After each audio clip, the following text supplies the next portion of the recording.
Pessoal, boa noite. Vamos iniciar o nosso segundo encontro.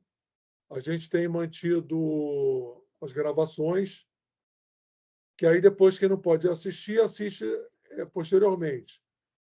A gente tem um interesse em trabalhar bem esses encontros para futuramente, talvez, colocar eles como uma forma de consulta. Mas, nesse momento aí, passar esse conhecimento aí que nos foi recebemos essa incumbência de passar essa sabedoria. E a gente, dentro da nossa limitação, a gente passa o que é possível passar, como eu falei, dentro da nossa limitação. É importante que as pessoas não se prendam somente nessas gravações, que elas se dediquem também a estudar os assuntos. Porque isso aí, a idealização desses encontros foi simplesmente no sentido de ser um facilitador, já que o livro ele é difícil, principalmente esse que está na tela, Os Papiros Sagrados de Hermes, ele tem uma dificuldade, sim. A Maria Lúcia, que foi quem trouxe essa sabedoria, dizia: não, o livro é fácil. Não, não é fácil. A gente tinha um contato. Bom, para ela poderia ser, né, em algum aspecto, mas não é fácil. O livro ele é difícil. E a gente visualizou isso uma forma de ser um facilitador, para a pessoa ter, pelo menos, algum embasamento para continuar o seu estudo. Não é em nenhum momento a intenção nossa de ser efetivamente um instrutor. Longe disso. O instrutor é cada um consigo. A gente faz apenas o papel de multiplicador de uma sabedoria ou apenas um facilitador de algumas coisas. Porque nós também temos uma série de dúvidas e que muitas vezes não são perguntadas porque a gente já se debruçou sobre o livro muitas vezes e aí já temos o conhecimento. Então, as pessoas que entram, elas acabam tendo aquela sequência natural de dúvidas. De modo geral, é assim que funciona. Pelo menos nos encontros presenciais ou os encontros online, dessa forma. Nós já fizemos o primeiro encontro, onde nós fizemos um bate-papo sem apresentar nada estruturado. Agora já começa a ser diferente. A gente vai estruturar e apresentar algumas imagens. Elas estão todas calcadas nesse livro que vocês estão vendo aí, Os Papiros Sagrados de Hermes, que é o ponto fulcral dessa sabedoria, trazida pelo venerável Mestre Acron, através de Zornai e de Sanchu, ambos já falecidos. Né? Não. A dinâmica de hoje, eu vou fazer toda a apresentação, aí a gente depois, aquelas pessoas que quiserem. Não, eu não estou mostrando o livro, estou mostrando uma publicação da OFO. Bom, não sei por quê, porque a maioria deve estar vendo, aí quem levantaram a mão que não estão vendo o livro. Bom, mas aí talvez seja uma coisa particular de cada um. Eu vou apresentar tudo, as pessoas anotem as suas dúvidas, para que não haja uma interrupção e, às vezes, depois a gente tem que acelerar o processo no final. E aí fica uma coisa meio quebrada. Então, nós vamos aqui apresentar Os Papiros Sagrados de Hermes e ler um pouquinho que essa obra ela foi uma compilação que a Maria Lúcia, ou o Zornai e o Merlust fizeram de todo aquele período da década de 60, início de 70, quando o mestre ainda comparecia, tanto nas aulas, nos encontros, eles compilaram isso nesse livro, que é a base da sabedoria. Então, como está escrito aí, são 25 anos de estudos e pesquisas nos ensinamentos ditados e legados pelo venerável Mestre Acron. O que o Mestre Acron trouxe? Os ensinamentos pertinentes ao país de Cã. Uns falam país de quem? Porque o Egito não tinha esse nome de Egito. Esse é um nome recente. Ele chamava país de Cã. E essa civilização ela foi descendente dos Atlantes. Ela foi descendente dos Atlantes. Então, hoje, nós, quando observamos o Egito, nós temos, de modo geral, o árabe que mora no Egito. A civilização egípcia ela está extinta. E a cronologia de quando o Mestre efetivamente encarnou, o venerável Mestre Akron, como eu já falei, sumo sacerdote de Merenés, último da primeira dinastia, e o primeiro faraó da segunda dinastia. Perfaz mais ou menos 5.000 anos atrás. Tem até hoje livros que foram mostrados, 5.000 ciclos de Ra, que são, cada ciclo de Ra é um ano. Então, seria 3.000 anos antes de Cristo. Seria essa mais ou menos a cronologia. Nesse livro, nós temos a cosmogênese e a antropogênese. Essa parte agora da cosmogênese, ela é um pouco mais maçante, mas faz parte do entendimento dessa consolidação de lógica da origem, da causa com a consequência. Então, vocês estão vendo aí o livro, Os Papiros Sagrados de Hermes, que eu recomendo. Aqueles que quiserem o livro físico, mande um e-mail para o filosofiahermética1959@gmail.com, ou aqueles que quiserem o PDF, ele está graciosamente disponibilizado no nosso site, o www.filosofiahermética.com.br. Tudo bem? Vamos passar para a imagem seguinte, Morelli, por favor? Agora que eu quero ver onde que eu vou pegar essa imagem. Para mim, não vejo. Ademar, Ah, Ademar, não estou vendo a projeção. Não sei se outras pessoas estão com o mesmo problema. Também não estou vendo. Eu também não estou vendo. Isso, não está visível, não. Não está sendo projetado. então é melhor sair, Morelli, e botar de novo, hein? Peraí, está entrando 4 pessoas de repente agora. Tá, então termina de fazer a entrada. A Cissa também falou. Bom, mas é engraçado, eu estou vendo, né? Nós fomos de 21 para 25 nesse instante. Tira a imagem e tenta botar de novo, viu? Eu vou... Agora está vendo? Agora entrou. Bom, agora eu também não estou vendo nada. Continuo sem ver. Eu também Agora não estou vendo nada. Bom, Pode Peraí. o e-mail, por favor? é Filosofia Hermética 1959@gmail.com. Tá. Tudo junto. Vamos lá, vamos torcer. Pronto. Agora Viu? entrou. Agora Agora é visível. Isso, agora todo mundo viu. Isso. Tá vendo? Vai e vem, mas chega uma hora que vai. Bom, vamos para a seguinte aí.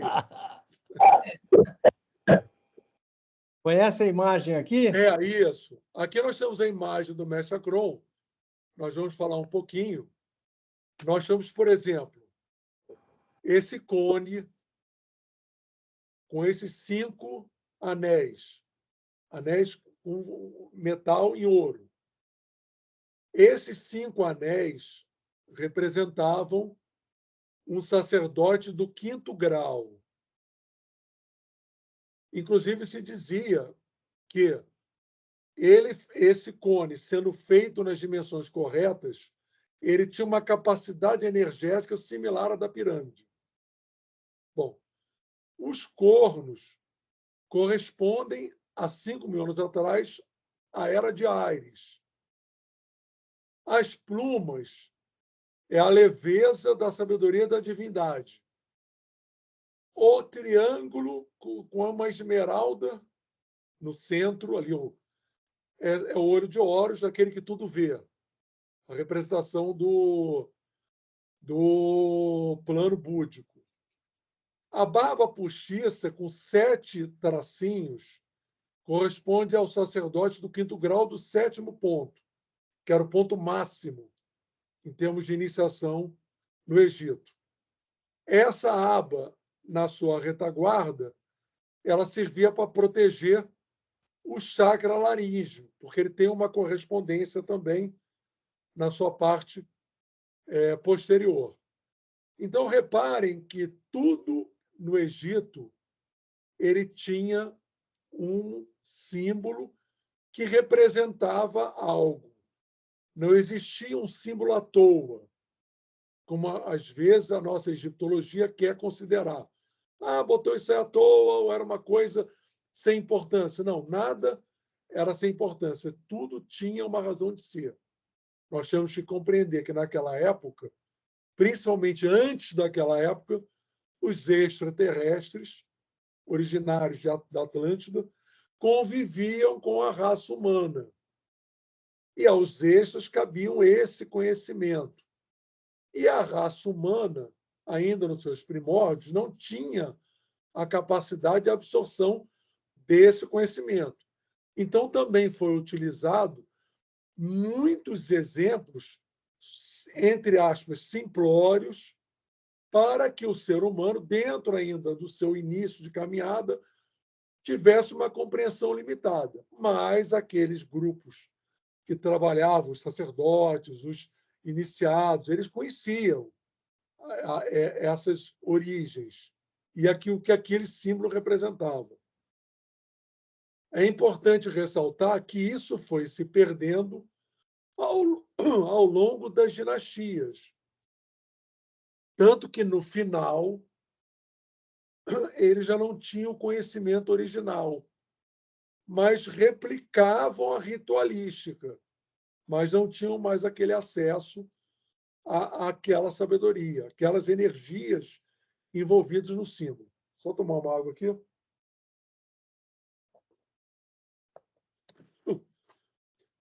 Por exemplo, um mantra. O que o Egito fazia? A Índia fazia similar. Você tinha um símbolo e um mantra correspondente àquele símbolo em egípcio.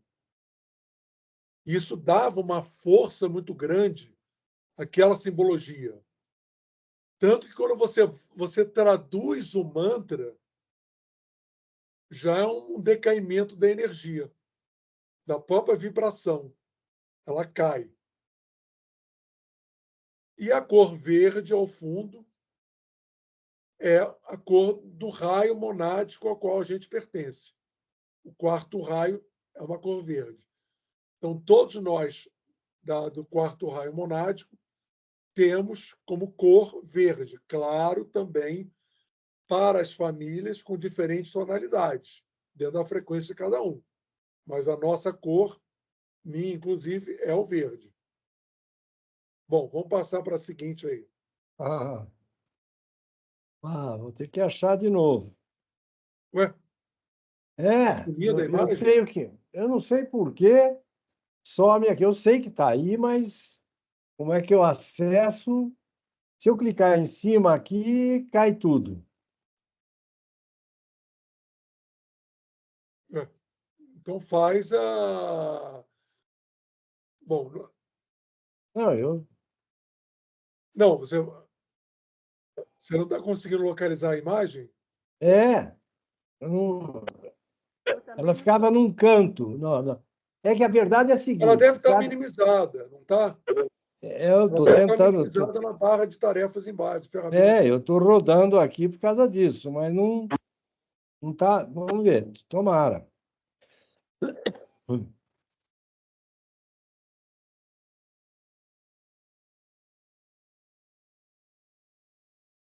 Eu vou Mas abrir estava de certinho novo. aquela vez. Você passou, inclusive, a imagem. Baixou para... Eu vou abrir de novo para mim aqui. Tá.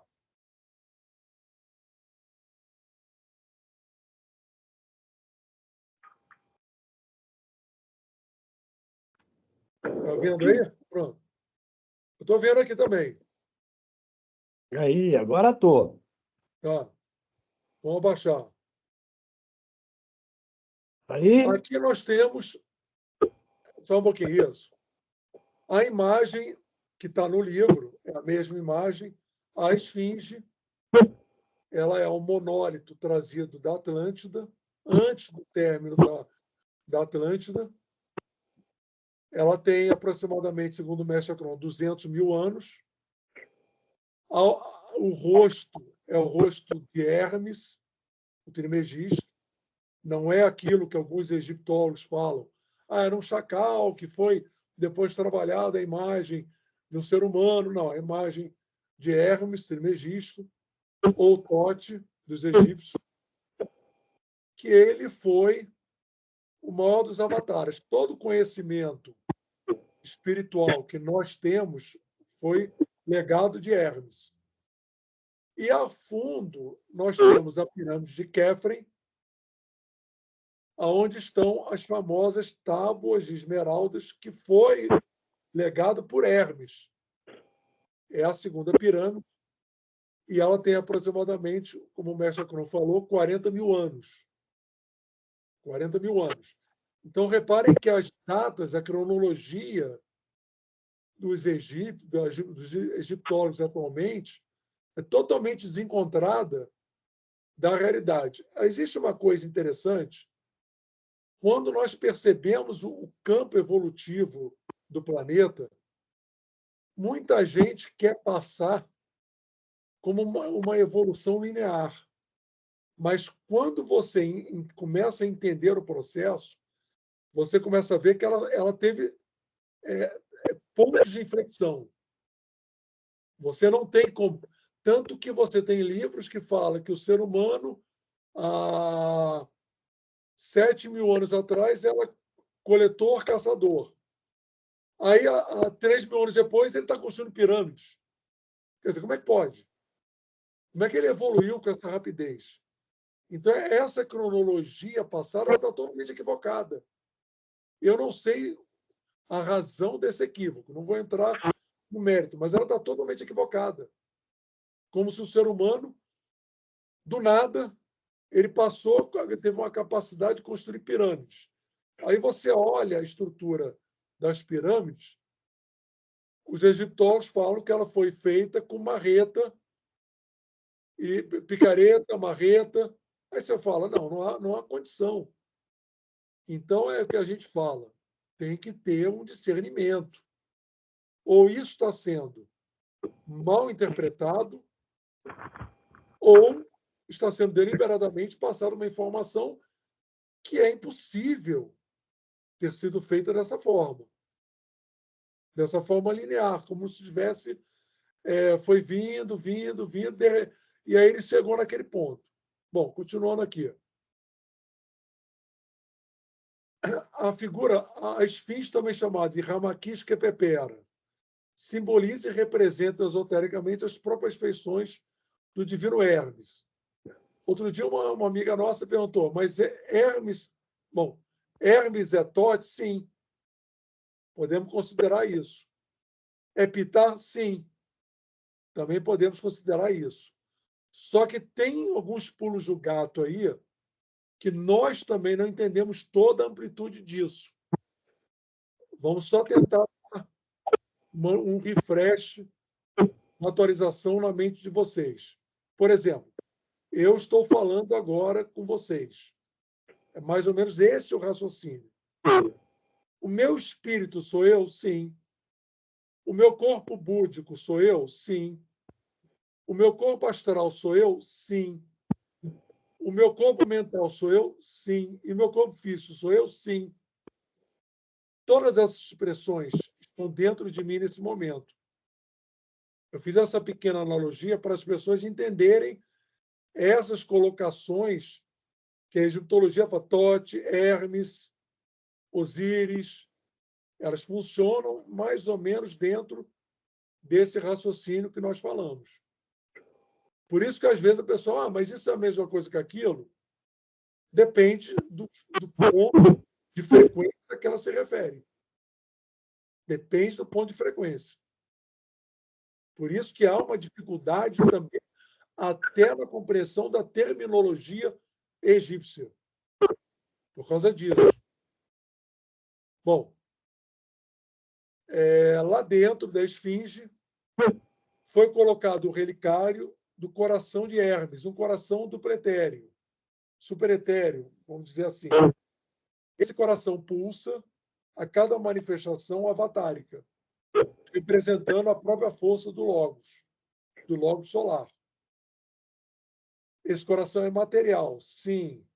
Ele é de matéria física etérea, duplo etéreo, atomizado, que o próprio Hermes deixou para a humanidade. Como legado, deixou o seu próprio coração. Hermes, como eu já falei, foi aquele que transmitiu à humanidade, nos seus primórdios, toda a ciência divina, a sabedoria espiritual, do além cosmos e do cosmos, denominado também de arcanos sagrados. No livro Os Papiros Sagrados de Hermes, ele menciona 3 arcanos, mas, na verdade, são 14. Alguns secretíssimos, que foram gravados nas tábuas de esmeralda. Os arcanos são as chaves dos mistérios sagrados.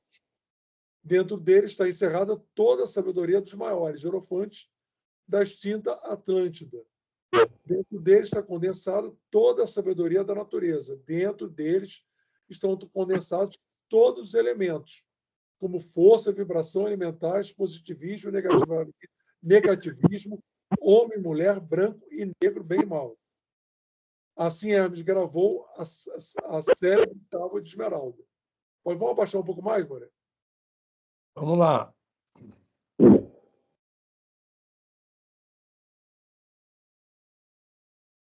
Deixa eu ver que lado que eu baixo.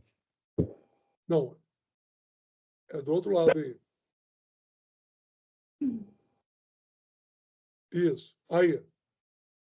Aí. Eu não está baixando. Espera aí. Esse negócio está judiando. Mas nunca é. O problema é quem está aqui na frente da máquina, não é a máquina. Deixa eu só ver se eu clicando nesses 3 pontinhos, eu descubro o controle aqui. Para não ter que toda hora fazer a mesma coisa. Aí agora você vai. Vai? Eu estou passando o mouse aqui para ver se eu vejo um lugar para rodar. Então, vou ter que fechar de novo para abrir de novo.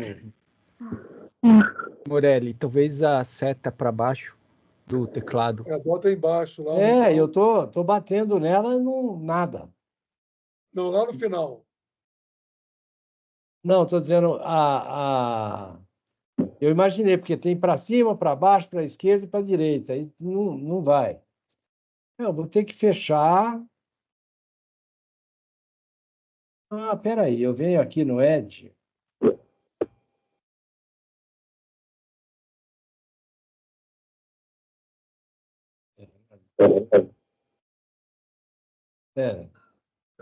Quer ou não quer? Mas só quem...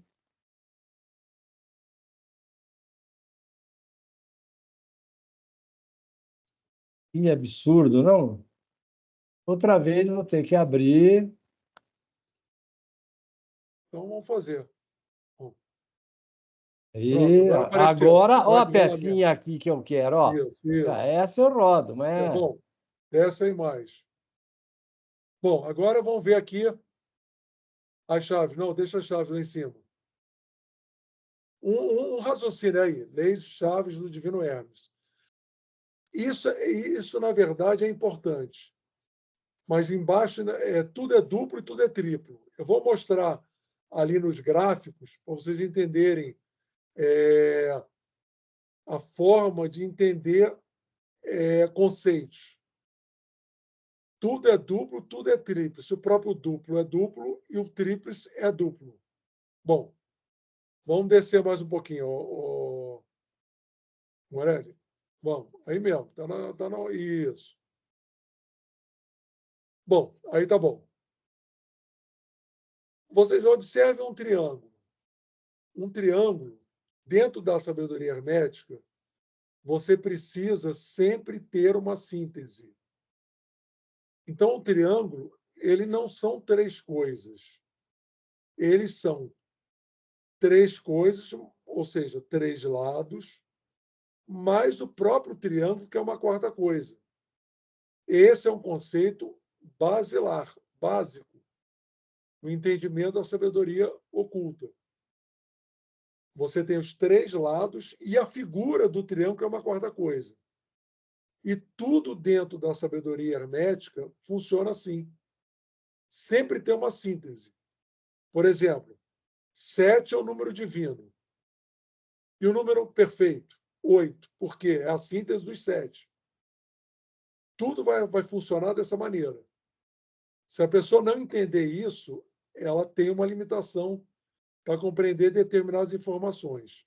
Então, vamos mostrar aqui,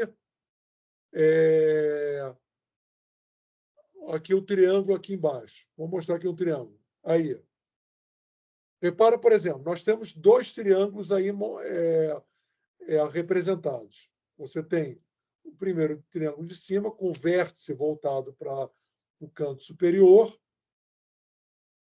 Você tem o primeiro, o segundo e o terceiro lado, e o 4, que é o triângulo superior. Ao mesmo tempo, você tem um triângulo com o vértice mostrado para a parte de baixo, que você tem o 5, o 6 e o 7. E o 8º, que seria a síntese das 4 coisas. Mas, então, como nós vamos entender isso aí? Repare que quando você bota os 2 triângulos juntos, você tem uma interseção comum. Se você botar. Então, você tem um quaternário, um ternário superior e um quaternário inferior. Por isso é que aquela representação que o pessoal faz do pentagrama invertido, que muitos filmes utilizam, filmes de terror, isso aqui é o símbolo da besta. Não. Isso não é o símbolo da besta. Isso é o símbolo do ser humano não iniciado. E aquela figura que Da Vinci fez do homem com a cabeça no seu posicionamento superior, o homem vitruviano, é a representação do homem iniciado. O pentagrama para cima é o ser humano iniciado, para baixo é o ser humano não iniciado. Então, tudo aquilo, todo aquele reflexo triângulo para baixo, significa o não iniciado, ou o campo da manifestação. O para cima significa o quê? O campo do eu superior, da tríade superior, divina. Isso ficou relativamente claro? Então, por exemplo, você repara ali, o número 8, quando deitado, o símbolo do infinito, para muitos é o símbolo de uma incógnita. Nós o consideramos o símbolo do infinito. É o símbolo que representa a impossibilidade de se determinar o tempo que leva à evolução.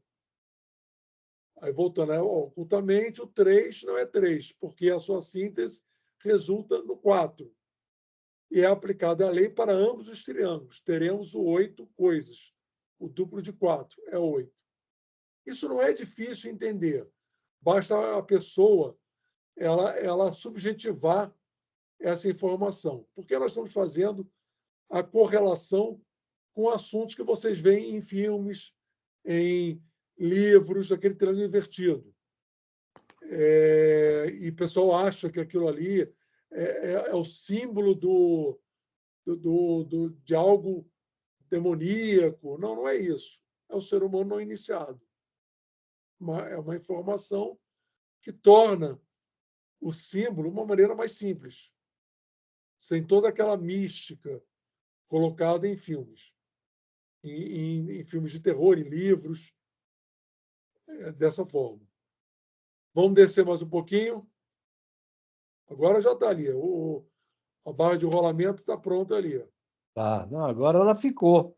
Acho que se demora muito, é que eu estou voltando aqui. Eu não fico só. Bom, opa, aqui aí, está né? bom. O incriado ou ser supremo. O pessoal, quando pega o livro, o maior impacto que as pessoas têm são com esses gráficos. Eu mesmo me impactei com o gráfico. Falei assim, nossa, mas o que quer dizer esses gráficos?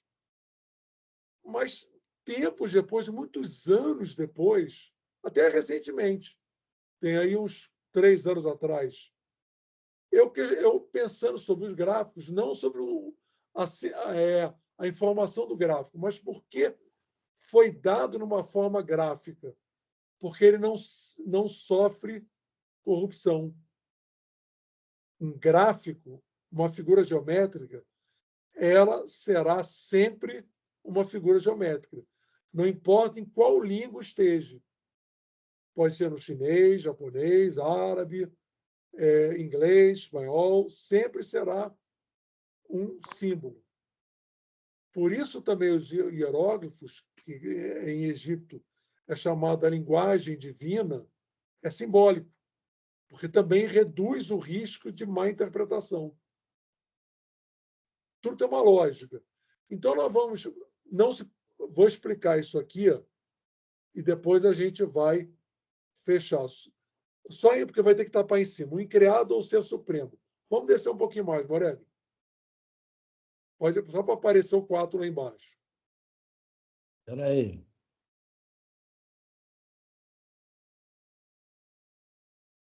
Só descer a barra, isso. Bom, não, desceu muito. Só veio. Isso. Aí tá vendo? Vocês estão vendo o 4 lá embaixo. Vocês estão vendo o lado imanifestado e o lado manifestado. Quando vocês pegam o livro, o que acontece? A primeira gravura é essa aí. Então, você tem Áton, ou Cronos, o incriado, você tem os seus aspectos no lado imanifestado. Você tem a vontade, o hálito e a ação, que são os princípios que Áton, ou o incognoscível, se utilizou para gerar o nosso universo. Quando você olha o lado manifestado, você tem a triplicidade divina que governa esse universo. Porque não quer dizer que só exista esse universo. Você tem Amon, Amon-Ra e Amon-Re. Então, vocês agora entenderam isso. O lado imanifestado, ele está como os princípios basilares do incognoscível, do Parabrahma. O lado manifestado, você tem Amon, Amon-Ra, Amon-Re, que você pode traduzir como Pai, Filho, Espírito Santo. Ou seja, essa triplicidade, Pai, Filho, Espírito Santo, Amon, Amon-Ra, Amon-Re, já é uma manifestação de Parabrahma, de Áton, de Cronos, nesse universo. Eles, para nós, nesse nosso universo onde nós nos encontramos, são a triplicidade regente desse universo nosso, todo o universo.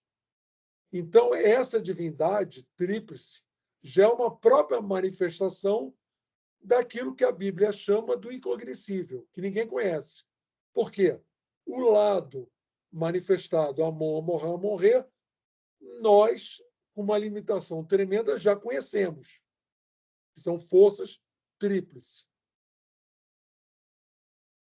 Aí você tem lá Deus, Alá, Tupã, Zambi, toda a parte ali, como está escrito ali.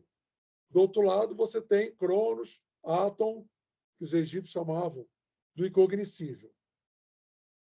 Quando você olha no lado imanifestado, você tem a vontade com uma força neutra, você tem o hálito como positivo e a ação como negativo. Não estou falando de negatividade, maldade. Estou falando de polaridade. Quando se reflete no lado manifestado, Amon, Amon-Ra e Amon-Re, nós temos em Amon as três forças, neutro, positivo e negativo, com preponderância do neutro, que está aquele número 7 lá. Esqueçam ordem cronológica. Isso são planos de frequência. Quando você pega Amon-Ra, o sexto plano do cosmos, você tem neutro, positivo e negativo, com preponderância do positivo. Quando você pega Amon-Re, você tem também neutro, positivo e negativo, com preponderância do negativo. Entenderam que essa triplicidade, apesar de conter dentro dela, cada uma delas, as três forças, elas têm preponderâncias. E repara que quando você, observando a lei divina, Hermes, tudo é tríplice. Você tem três coisas do lado imanifestado, vontade, hábito, ação. Você tem três coisas do lado manifestado, Amon, Amon-Ra, Amon-Re. Mas, ao mesmo tempo, o lado imanifestado se reflete no lado manifestado, ou seja, é duplo. Ao mesmo tempo, em cada um deles, você tem três forças. Bom, agora nós vamos entender por que determinados números, 3, vocês já entenderam. 6, por quê? Vontade, hálito e ação, com Amon, Amon-Ra, Amon-Re, formam o quê? O número 6. Por isso que na filosofia hermética, na magia, se fala quais são os números principais da divindade? 3, 6, 9, 12. Por isso que esses números, as 12 tribos de Judá, de Israel, 12 pares de nervos cranianos, 12 constelações. Olha o 12. Porque tudo vai se refletindo dentro dessa lógica de frequência de energia, com o decaimento das forças.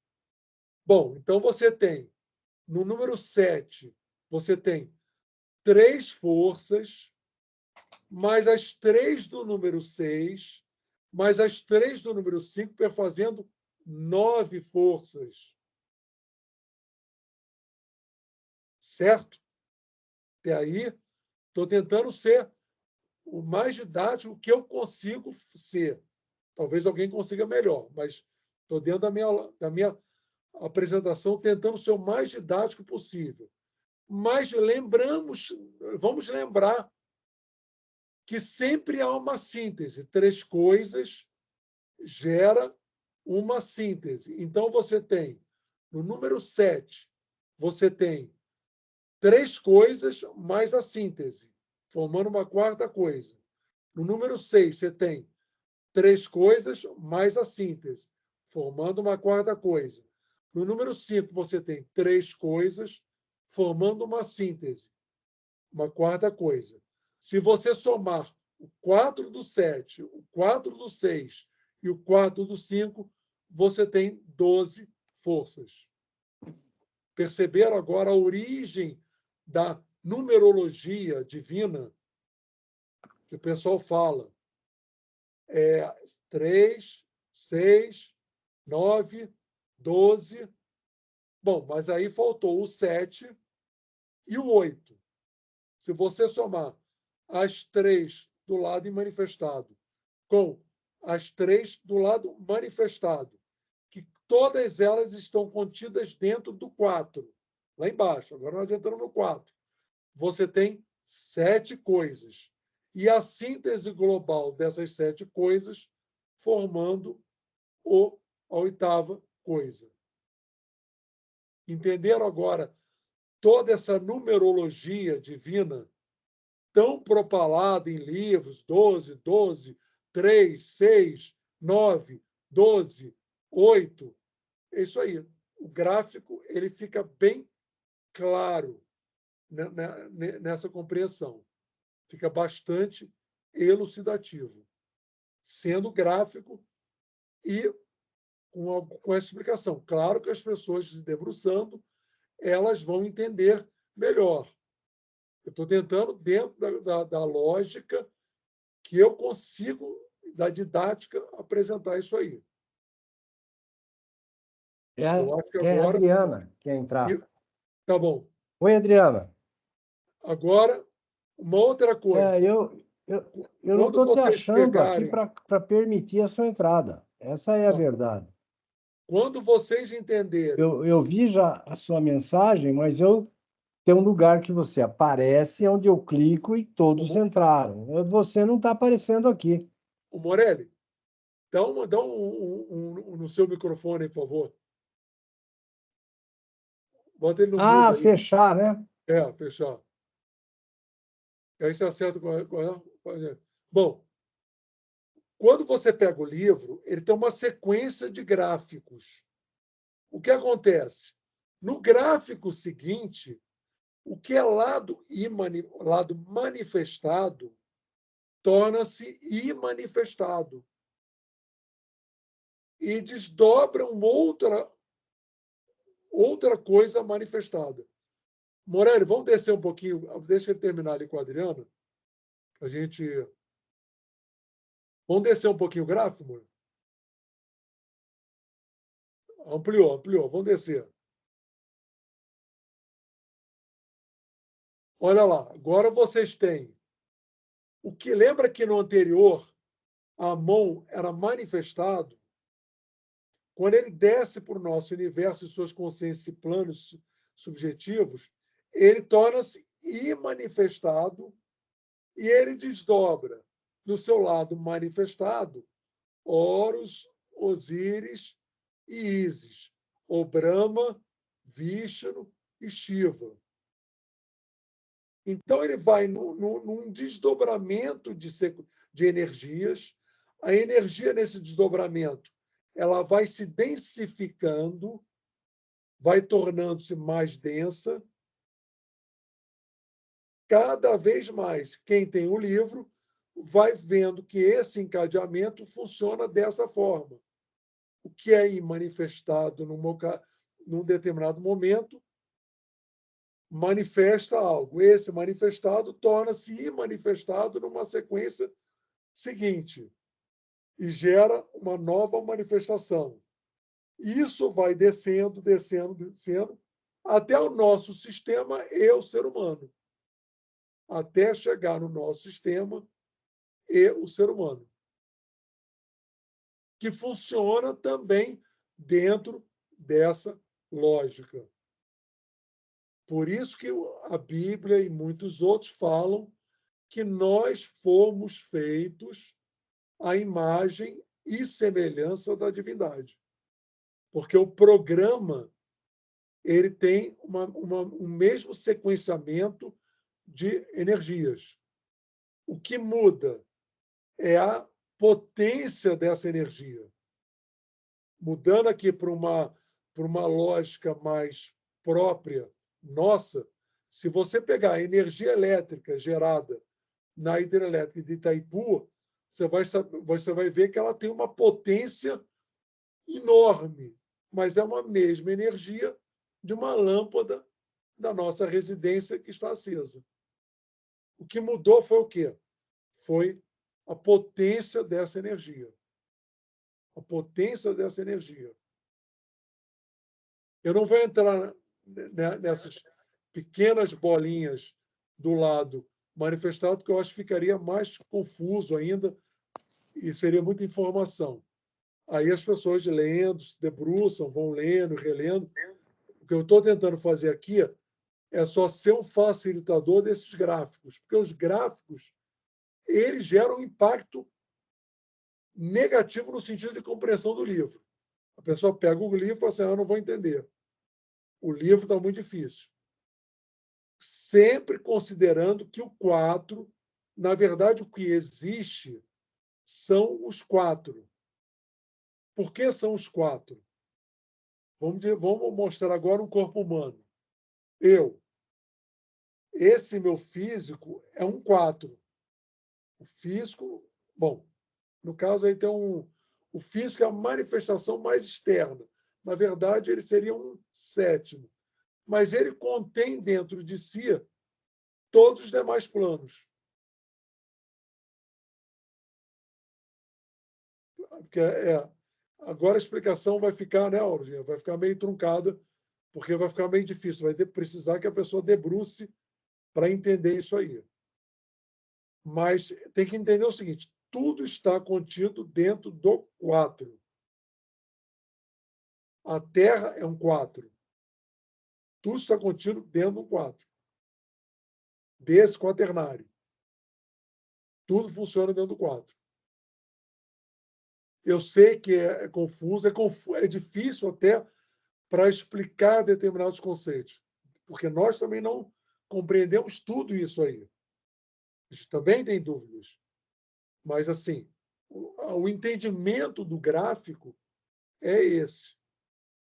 Então, não se assustem quando olharem no livro gráfico, vocês já vão entendendo que ele vai fazendo um S. Ele vai, na verdade, fazendo um S, um S, um S dentro do que é manifestado. Vamos descer um pouco mais, o Morelli.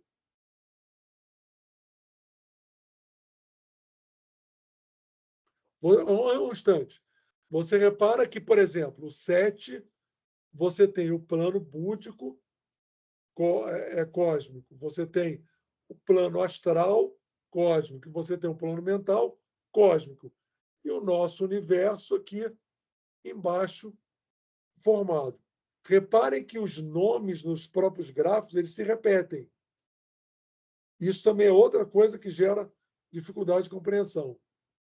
Só que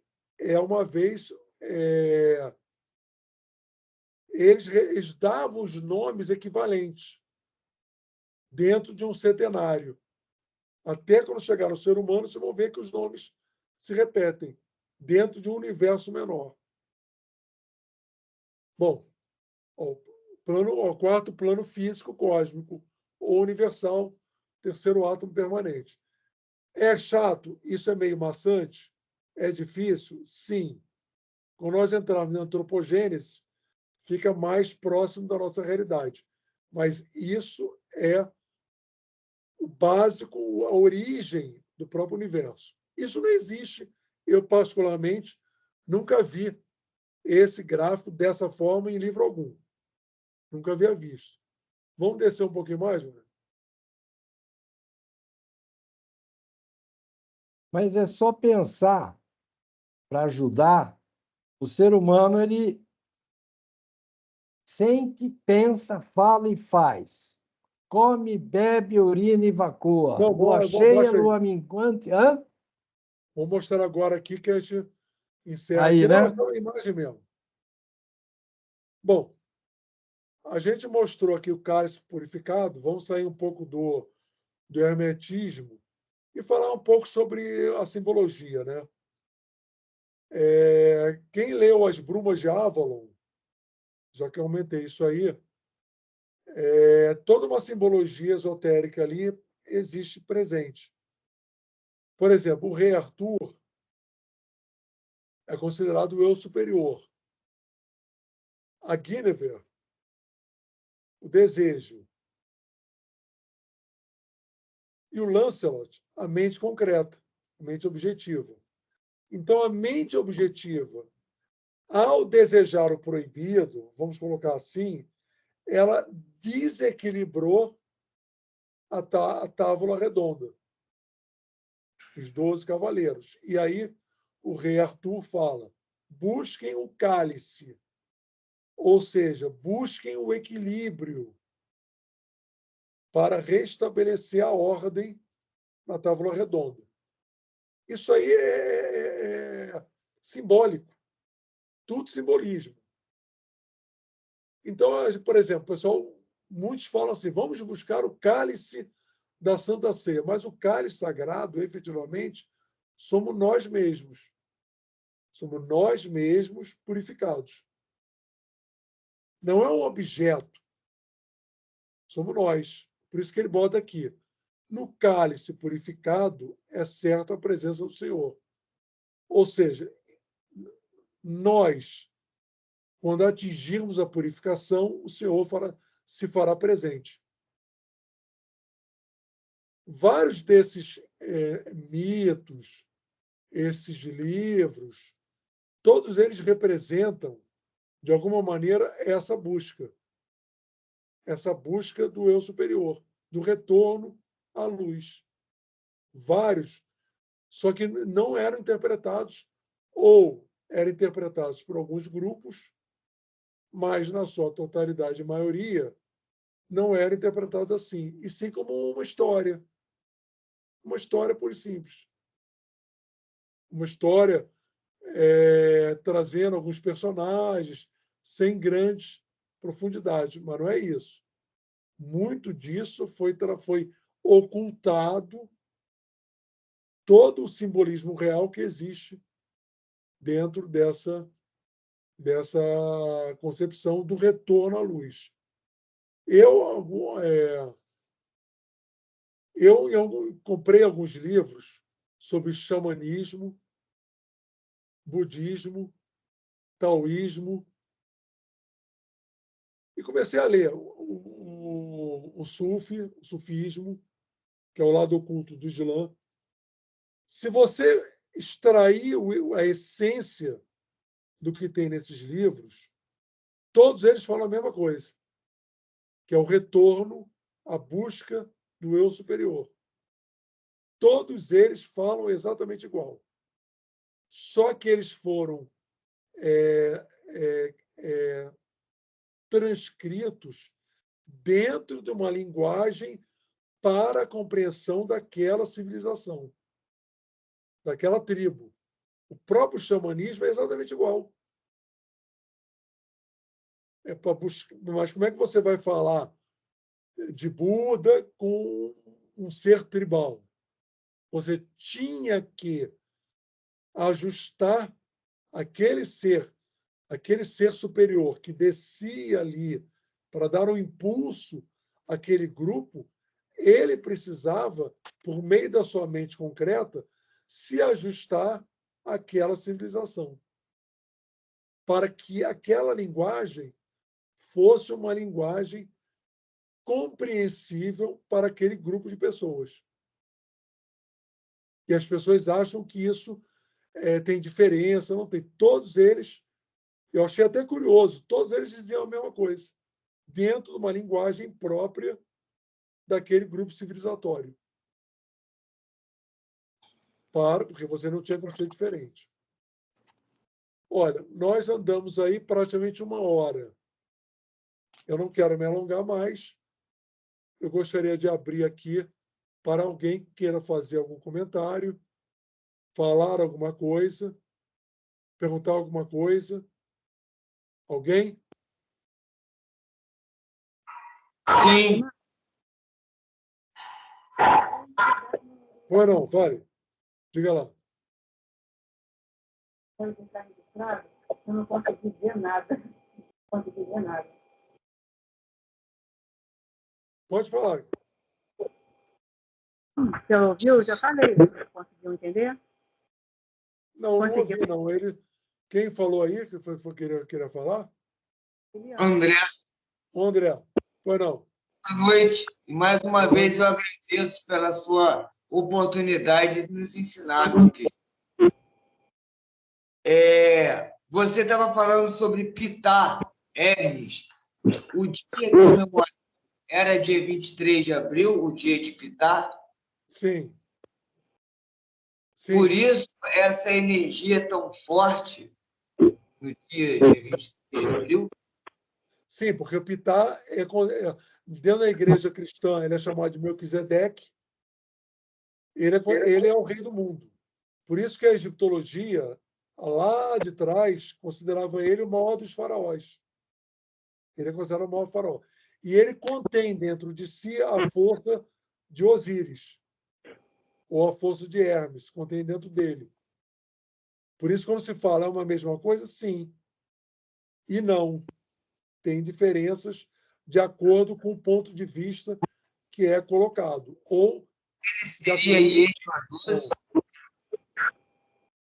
O quê? Diga. Ptah, Melquisedeque? Sim, é o que a igreja chamou de Melquisedeque. Grato. O Eliane, quer falar alguma coisa? Eu queria dizer o seguinte, na verdade, eu não estou com dúvida sobre o tema, não. É que realmente eu não consegui assistir, ver nada que foi exibido, eu não consegui ver. Ah, você não conseguiu ver as imagens? Então, eu só vejo minimizado, como se fosse uma barra de rolagem interior, e você num quadradinho e o senhor que está manuseando aí o computador. Ah, mas talvez você, quando olhar a gravação, talvez você consiga ver as imagens. Não sei. Porque a gente está conseguindo. Alguém não está conseguindo ver as imagens ou só ela?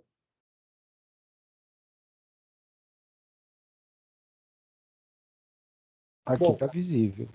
é. Aí eu não sabia explicar, né? Bom, alguém gostaria de falar mais alguma coisa? Vendo as imagens, Assis.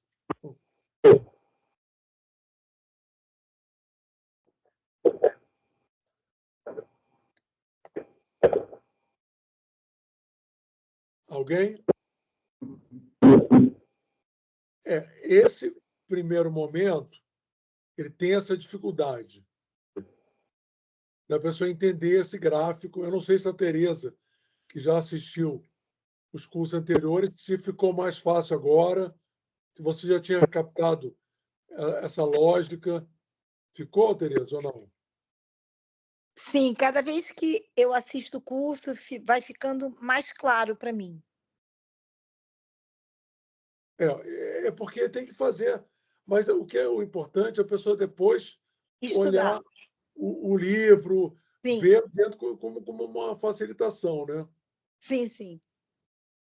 Eu Nossa, acho. mas Pois não. já melhorou muito a minha compreensão. Eu ainda não pude me dedicar tanto ao estudo, então eu gosto sempre de assistir os cursos, porque sempre vai entrando, quando eu pegar direto o livro para estudar mais, vai ficar, eu acho que muito, muito claro. O livro ele tem essa. Eu digo até que esse livro ele é um livro além do nosso tempo. Se você olhar o livro, você vê o seguinte. Obrigado, Guarda. Ele é um livro além do nosso tempo. Porque nós estamos no momento que o mestre Acron veio fazer, foi a semeadura. Então você não tem ainda a planta germinada crescendo. Você tem as pessoas agora começando a se preocupar em se aprofundar. Por isso que às vezes as pessoas, vou ver tal coisa, eu vou ver aquele no YouTube. Eu acho que se ela não se aprofundar em uma linha de conhecimento já consolidada, ela vai ter dificuldade em ter uma sequência lógica de ideia. Porque muita gente falando muita coisa sem sentido, que você olha e vê, não, peraí, isso não tem muito sentido, isso não faz muita lógica. Então, é necessário, que eu falei no encontro anterior, você quer estudar, não quer estudar off, estuda teosofia, vai ver a doutrina secreta, vai ver o consolidado da doutrina. Tem alguns livros que falam. Tem uma dificuldade? Tem. Não quero. Vou ver a eubiose. Estuda a eubiose, mas estuda com uma mente aberta. Agora, se ficar em YouTube, vocês não vão conseguir avançar nada. Vocês vão ficar confusos. Porque muita coisa ali não está compatível com a realidade. É dito. Má compreensão e tal. Então, precisa a pessoa se dedicar a um estudo para ela começar a ter uma lógica, criar uma lógica. Então, eu sempre recomendo a pessoa se dedicar a uma linha filosófica espiritualista. Nós já caminhamos muito em falar esses assuntos aí. esses assuntos, eles nunca deixaram de existir. Eles eram assuntos que eram das escolas iniciáticas. Não eram assuntos abertos, mas esse germe sempre permaneceu. A fraternidade sempre manteve essas informações ali em stand-by, em estado latente. Agora é o momento de começar a expansão desse conhecimento, que os pais espirituais de cada um vão começar, com base nessa e outras informações, e expandir, até que isso seja uma coisa mais de domínio público, comum. Mas olha que isso demora muitos anos. Como, por exemplo, todo mundo, a grande maioria de pessoas de leigas sabe como funciona você acender uma lâmpada. Sabe de elétron, e a pessoa não é engenheiro elétrico e ela entende. O que é isso? Hã? Que abriu. Eu acho que é o objetivo. É que cada um entenda um pouco, mas entenda uma coisa estruturada. Entenda uma coisa estruturada. Você sabe como uma luz acende. Eu aperto o botão, o interruptor, os elétrons se encadeiam, se movimentam, você vai, como dizem, né, encandecer um filamento. Agora já tem outros modelos de energia, falando nas lâmpadas incandescentes. E você vai gerar ali uma energia luminosa. É mais ou menos isso, quer dizer. Agora, você vai ter aquele engenheiro elétrico que ele vai muito mais profundamente. Mas a pessoa não é totalmente leiga no assunto. Ela sabe um pouquinho. Uns sabem mais, outros sabem um pouco menos. Eu acho que o objetivo da fraternidade é justamente caminhar nessa direção. Da gente, cada um dentro da sua condição, entender um pouco. Mas entender algo fundamentado. Alguém gostaria de falar alguma coisa? Eu, Adriana, boa noite. Sim, Tudo Adriana. bem? Saudade, Tudo bem? Adriana. Tudo bom com você? Tudo bem. Eu achei, assim, muito importante a sua colocação, porque, de fato, vamos dizer assim, está chovendo canalizações, informações, e que, para mim, causou um reboliço interno que me desestabilizou. Porque, não que... Eu não estou questionando se é verdade ou não, porque talvez eu não tenha nem condições de averiguar isso, de tão profundos que são as informações que estão chegando. Mas existe aquela coisa do que você tem uma informação que aí não encaixa na outra. Umas encaixam, outras não. E aquilo me causou realmente uma... Eu não sei, não foi ansiedade, mas uma coisa tipo, caramba, para tudo que eu vou descer. Vou parar, porque está confuso, né? Então, assim, talvez para esse momento da minha vida eu não esteja pronta para essas informações chegarem, ainda estou engatinhando, enfim. Mas eu acho que você fez uma colocação muito importante, porque foi uma intuição que eu tive, porque eu estava me sentindo, sabe como? Rodando, não sair do lugar, vendo tudo e não sair do lugar. Aquilo foi me dando uma angústia, uma coisa, aí me veio assim, foca numa coisa e vai nela, fica naquilo, se dedica àquilo. Pode ser que lá na frente você veja que aquilo não faz sentido, mas pelo menos você vai sair um pouco do lugar, mesmo que seja para tomar uma tomada de decisão que não é isso. Porque eu falo, gente, eu fiquei enlouquecida, porque era muita coisa chegando. E aí a gente, no fundo, quer que aquilo seja verdade, tem um ego ali também. Enfim, a gente que tem essa sensibilidade, vou chamar mediúnica, a gente fica à mercê dessas oscilações de frequências de energia, porque a gente sabe que está havendo um movimento planetário. Isso é fato. A gente está vendo. Sim. Porém, o que é o que seria bom. Na verdade, eu não estou nem mais vendo a questão da verdade, sabe, Ademar? Eu estou vendo assim, o que neste momento vai ser importante para me tornar uma pessoa melhor? Ponto. É isso. Por exemplo... Faz com que eu me torne uma pessoa melhor, com que eu consiga liberar meus problemas, minhas situações, enfim, meus programas. E eu acho que você falou perfeito. Perfeito. Eu li muita coisa, Adriana, desde cedo. Comecei no espiritismo, muita coisa eu li. Para mim, o que reestruturou as informações foi a sabedoria trazida pelo Mestre Agron. Hoje eu pego livros outros, mas assim, livros assim, que há uma raiz, uma estrutura. Você pega uma doutrina secreta, você lê ali, eu já falo assim, não, isso aqui eu já estou entendendo o que ela quis dizer. Você pega, por exemplo, alguns autores que eu gosto, o Vicente Anglada, o Geoffrey Hodgson, você vai, agora entendi. Curiosamente, como eu já falei, eles falam parecido, com algumas palavras, terminologias diferentes, do que o mestre Agron colocou. Então, você começa a ver o seguinte, olha, isso tem uma fundamentação do que está sendo dito. Isso tem uma lógica, tem uma sequência. Se você não tiver essa sequência, você não vai compreender.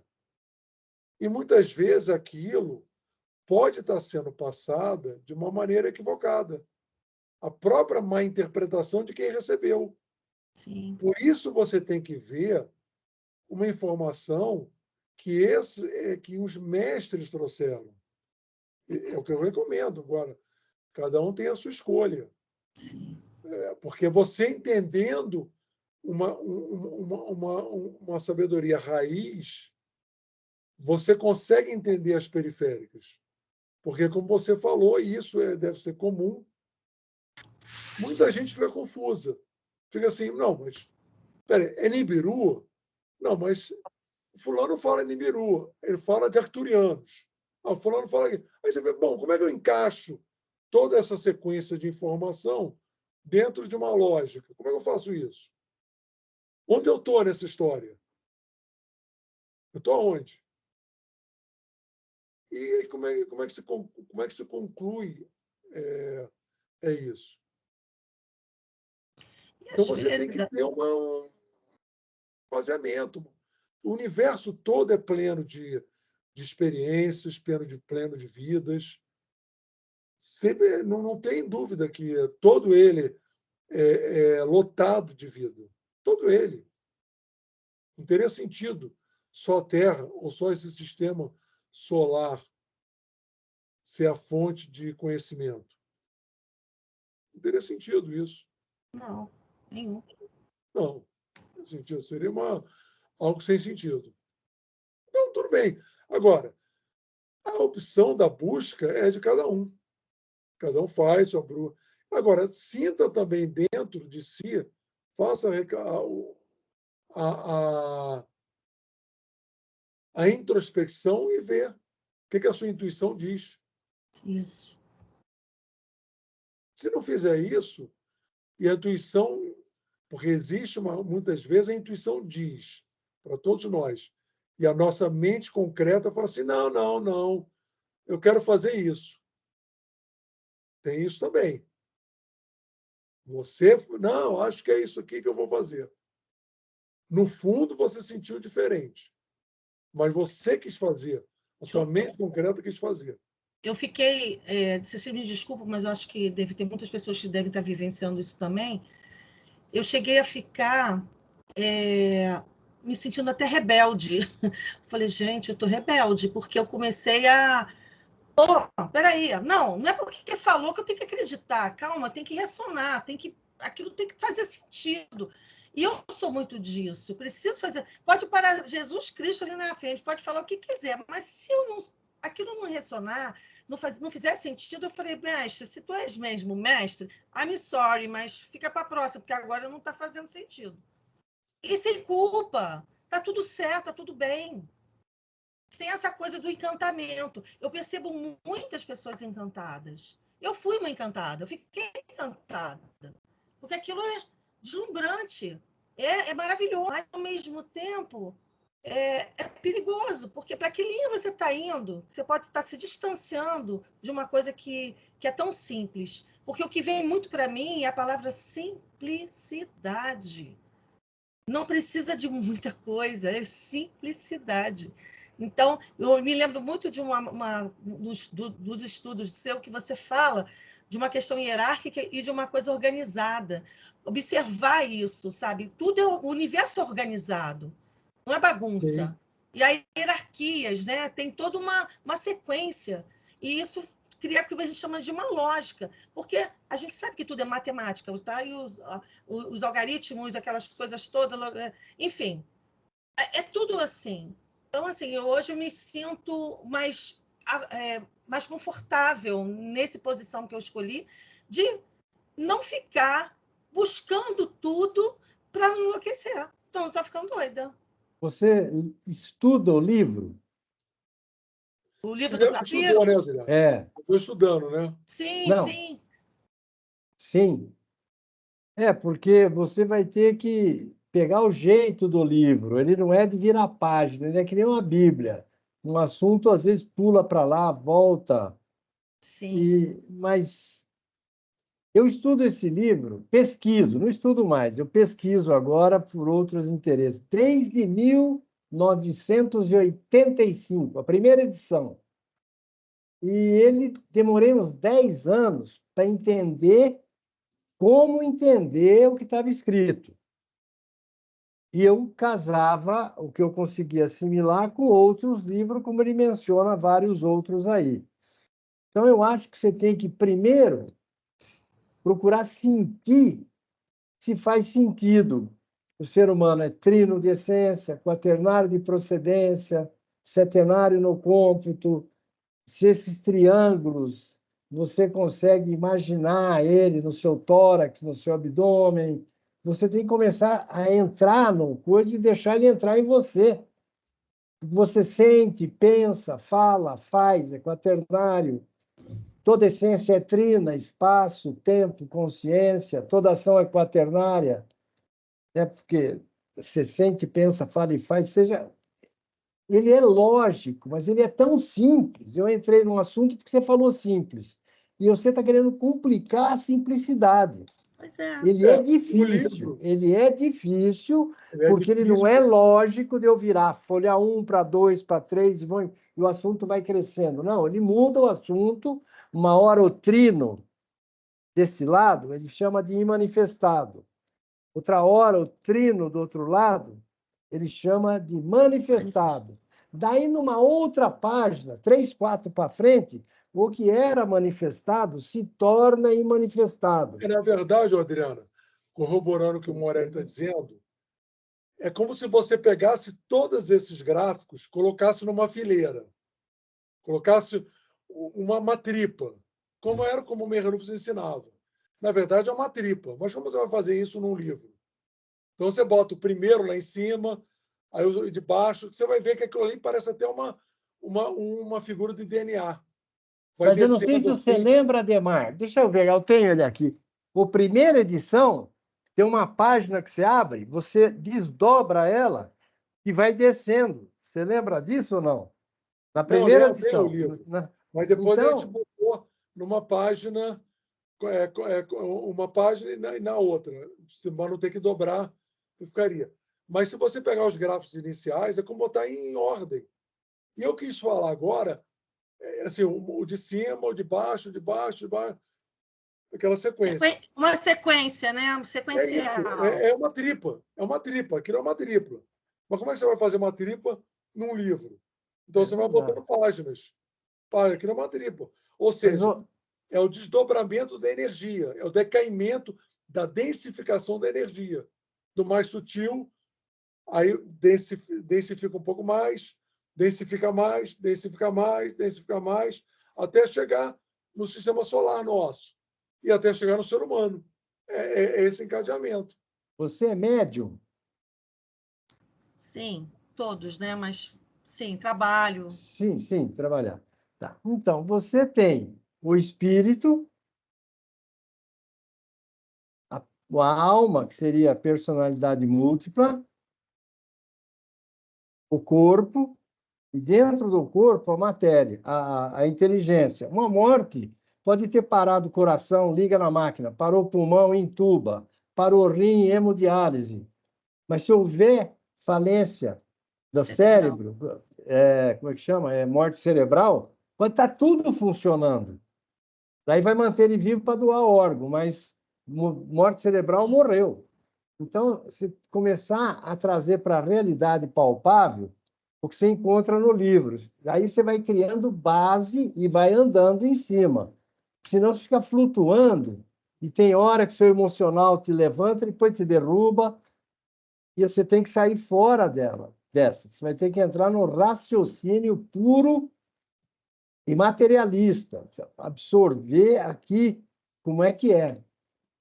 Nós somos um décimo de um décimo de um décimo. Então, como é que é?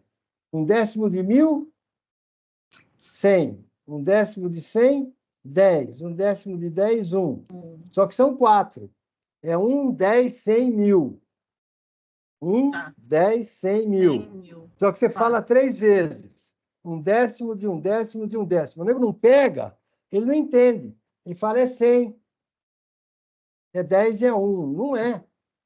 Então, ou você começa a entrar na assimilação do que está não só escrito, do que está explicando o que está escrito, você vai ter que alcançar o que ele quis te dizer, para daí você aprender. Daí você pega na veia e vai embora. Quer dizer, não que seja fácil. O fenômeno, ele é atraente. Agora, o que eu vejo é que as pessoas, elas praticamente decoram. Alguém chega... aí não sabe, aprender a assimilar o conhecimento. Outras coisas que elas recebem e elas repetem. Aquilo ali não foi introspectado por ela. Ela repete. Ela repete uma informação que ouviu. Na verdade, é um modelo de aprendizado equivocado. Ela repete porque alguém falou. Não, ela tem que sentir aquilo. Eu vejo que isso tem uma lógica, isso tem um sentido. Agora, o fenômeno, ele é atraente. Só que só o fenômeno, ele limita. Eu acho, por exemplo, hoje, que a própria ufologia está tendo que se modificar, porque a própria fenomenologia do UFO, ela já não satisfaz mais. Tudo bem. Eu ver o disco e desaparecer o disco, e sim, o que significa isso? Qual é a correlação disso conosco? Qual é a parte? Então, a gente está tendo que caminhar. Nosso interior, ele naturalmente começa a demandar algo mais. Espera aí, isso aqui não está... Como diz o Francisco, dizia, né? A vida que eu tinha não me basta mais. Você começa a achar, não, espera aí, isso não está me... É um impulso interior que você busca, não, eu quero entender mais. Outros ainda não estão nesse momento. Então, é assim que funciona. Agora, você tem que, como você falou, ressonar e você tem que sentir aquilo. Não é assim, eu vou dizer porque eu ouvi alguém falando.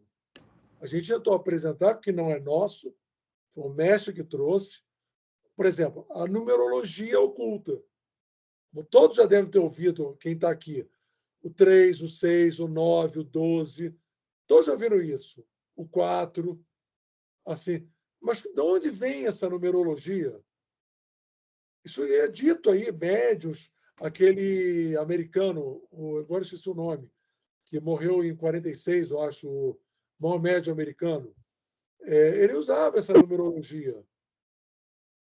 Falou, inclusive, das pirâmides, como é o nome dele? Esqueci. Mas de onde vem essa numerologia? Essa vem da própria divindade. Os números vêm da própria divindade. Como é que chegou a esses números? A gente apresentou aqui uma numerologia. O 3, o duplo, o 6, o 7, o 8, o 9. De onde vem? Cada um representando alguma coisa. Não é à toa. Mas comentando isso aí que você, por exemplo, não tem os 7 chakras principais, só na mão tem 32, mas os Sim. principais são 7, né? São 7 camadas de pele. Então, por exemplo, ele falou hoje aí, né? Vontade, hálito e a ação. Os mais sábios, fora os egípcios, foram os católicos que foram aprender no Egito. Tanto é que no ano de 553 eles mudaram a palavra reencarnação por ressurreição no Concílio de Constantinopla. Sim, sim. Porque eles aprenderam que não era reencarnar, ou seja, o que encarnou, desencarnou e volta e Não, o espírito manda cada vez uma alma. No livro está lá, se você for adiantado, é 686 vidas. Se você for médio, que tudo é trino na essência, você tem 777. Se você for retardatária, atrasada, é 868. Então, você tem que ir amarrando com coisas consolidadas há 1000 anos, há 500 anos, que não tem nada a ver com o que está escrito, mas você vai puxando o link. Na Bíblia está a vontade, o hálito e a ação. Só que está a vontade e o hálito é a mesma, não está a ação. Está que a vida se fez. O amor é Pai, Filho e Espírito Santo, que é a mulher, que eles mudaram para o Espírito Santo, né? Que é um espírito que abrange tudo. Bom, pessoal, alguém que gostaria de falar mais alguma coisa? São 9h33. Opa! Alguém quer falar?